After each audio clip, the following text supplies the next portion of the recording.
श्रीभगवानुवाच श्रद्धमय्यावेश्य मनो ये माम् नित्यो युक्ता उपासते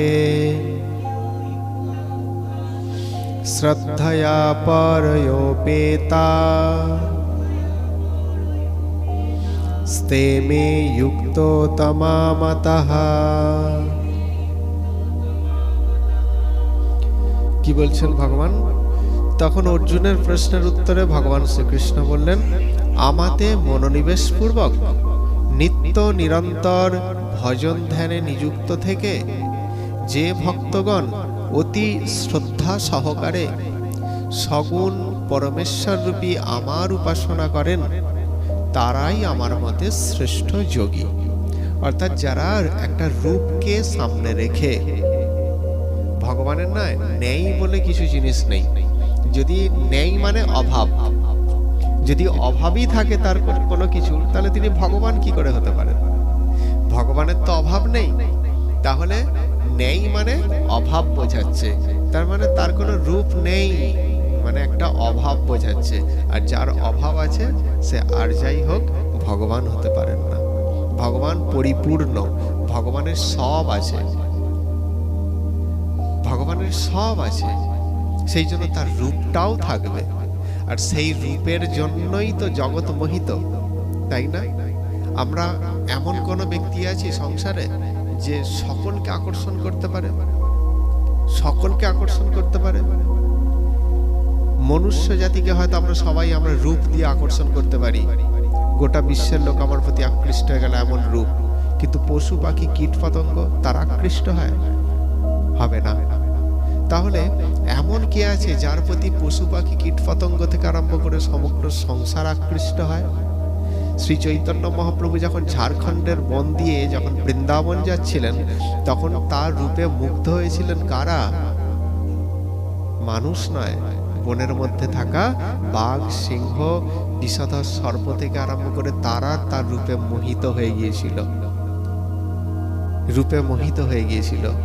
তারাও তখন তাদের চারটে পা ভগবান দিয়েছেন, কিন্তু সামনের দুটো পাকে মহাপ্রভু যেমন হাত তুলে এইভাবে হরিনাম করতে করতে যাচ্ছেন, ঠিক সেই রকম তারাও সামনের দুটো পাকে ওপরে তুলে দিয়ে তারাও যেন হরি বলার চেষ্টা করছে। পারে কোনো এই জগতের সব থেকে বিশ্ব সুন্দর বা বিশ্ব সুন্দরী সে কি পারবে? এরকম একটা সুন্দরবনের পথ দিয়ে যেতে যেতে বাঘ, সিংহ সবাই তার প্রতি আকৃষ্ট হবে? পারবে? পারবে না। তাহলে কে কে পারে আকর্ষণ করতে? একজন ব্যক্তি পারে, সবাই নয়, সবাই নয়, একজন ব্যক্তি। সেই একজন ব্যক্তিটা কে? ঈশ্বর পরম কৃষ্ণ, তিনি পারেন। শ্রীরামচন্দ্র যখন বনপথ দিয়ে হেঁটে যাচ্ছিলেন 14 বছর বনবাস করবেন বলে, সেখানে যোগী মুনি ঋষিরা ধ্যান করছিলেন। রামের রূপে এমনই মুগ্ধ হয়ে গিয়েছিলেন যে প্রভু তোমাকে যেন পরবর্তী জন্মে স্বামী রূপে পেতে পারি। তারা পুরুষ হয়ে তারা রামচন্দ্রকে স্বামী রূপে কামনা করে ফেলল। তাহলে যিনি ভগবান তিনি সবাইকে আকর্ষণ করতে পারেন।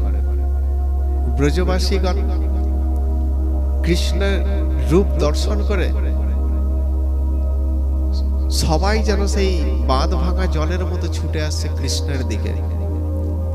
কৃষ্ণ যখন বংশীধ্বনি করছেন, তখন কেউ কোনো গোপী তার সন্তানকে দুগ্ধ পান করাতে বসেছেন, কেউ রন্ধন করতে বসেছেন, কেউ ঝাড়ু দিচ্ছেন, কেউ আনাজ আমান্য করছেন, বিভিন্ন কর্মে ব্যস্ত। যখন কৃষ্ণ যখন ধ্বনি দিয়েছেন, তখন সবার যে যার কাজ ছেড়ে সবাই কৃষ্ণের অন্বেষণ করছে, কোথায় কৃষ্ণ। শুধু কি ব্রজের যারা গোপী ছিলেন তারা, ব্রজের বালকরা পর্যন্ত তারা কি করছেন? কৃষ্ণের দিকে ধাবিত হচ্ছেন। কেন? গোঠে যাওয়ার সময় হয়ে গেছে। শুধু কি ধাবিতই হচ্ছেন তারা? প্রত্যেক যে ব্রজগোপ অর্থাৎ তার সখা আছে, তারা সবাই কৃষ্ণের জন্য টিফিন নিয়ে যাচ্ছে। দুপুর হয়ে গেলে খাবো, আমরা খাবো, কৃষ্ণকেও দেব। কৃষ্ণ তো একজন, আর তারা সবাই কত করে টিফিন নিয়ে যাচ্ছে, সবার টিফিন কি কৃষ্ণ খেতে পারে? কিন্তু কৃষ্ণ কি করছেন, গোঠে বসে দুপুরবেলা সবার টিফিন খাচ্ছে, সবাই খাইয়ে দিচ্ছে, সবাই খাচ্ছে, সবার খাচ্ছে। তাহলে কতটা মোহিত তার প্রতি। এই মোহিত ভাব একমাত্র কৃষ্ণের মধ্যেই আছে। সেই জন্য তার রূপ আছে বলে আমরা শূন্যের প্রতি আকৃষ্ট হতে পারি না। পারি কি? শূন্য, কিছু নেই, আমরা বলতে পারি কি সুন্দর, ফাঁকা, কিচ্ছু নেই, শূন্য। শূন্যকে আমরা বলতে পারি না কি সুন্দর। অর্থাৎ সুন্দরের একটা রূপ আছে, তার সুন্দর নয়ন আছে, অধরম মধুরম, তাই না? বদনম মধুরম, হাসিতম মধুরম। তার কোনটা অমধুর, মধুহীন কিছুই নেই, তার সবটাই মধুর, মধুমণ্ডিত, মাধুর্যমণ্ডিত সবকিছু। আমরা কেন তার রূপে আমরা কেন আকৃষ্ট হতে পারি না? কারণ হচ্ছে এটাই, আমরা তাকে বোঝার চেষ্টা করি না, আমরা তাকে জানার চেষ্টা করি না, তাকে উপলব্ধি করার চেষ্টা করি না, সেই জন্য উপলব্ধি করতে পারি না।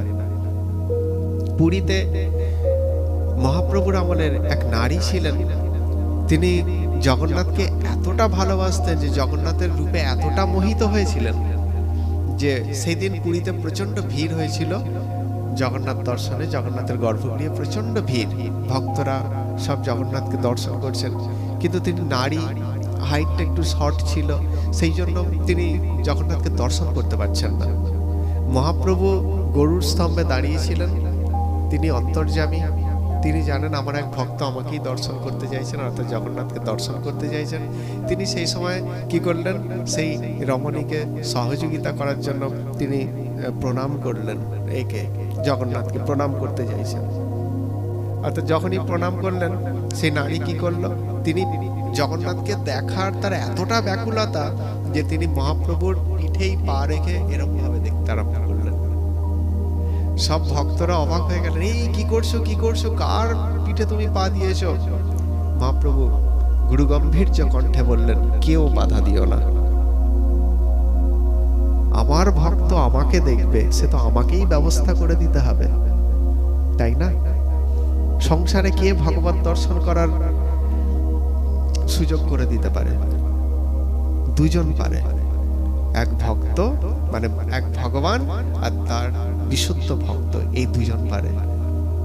সুতরাং তাকে বাধা দিও না, যেমন দাঁড়িয়ে আছে আমার পিঠের ওপর, তার খেয়ালই নেই আমি কোথায় দাঁড়িয়ে আছি। তাহলে সে জগন্নাথকে উপলব্ধি করতে পেরেছে, তবে না তার এই ভাব। আমরা মন্দিরে গিয়ে বলি মূর্তিটা কিসের, পাথরের না মাটির? তাহলে তো সে আমাদের কাছে পাথর আর মাটিই থাকবে, তাই না? আমাদের কাছে পাথর মাটিই থাকবে, কিন্তু মূর্তি বা বিগ্রহ, হ্যাঁ, সেটা প্রতিষ্ঠিত হওয়ার আগে সে মূর্তি ছিল, পুতুল ছিল, একদম ধ্রুব সত্য কথা। কিন্তু যখন বৈদিক মন্ত্র উচ্চারণ করে যখন প্রাণ প্রতিষ্ঠা করা হয়, তখন আর সে ইটেরও থাকে না, কাঠেরও থাকে না, আর সিমেন্টেরও থাকে না, অন্য কিছুরও থাকে না, সে চিন্ময় হয়ে যায়। যারা তাকে ইটকাঠ পাথর রূপে দেখে তাদের কাছে সেটা ইটকাঠ পাথর, আর যারা চিন্ময় রূপে দর্শন করেন ভগবান তাদের সঙ্গে লীলা করেন।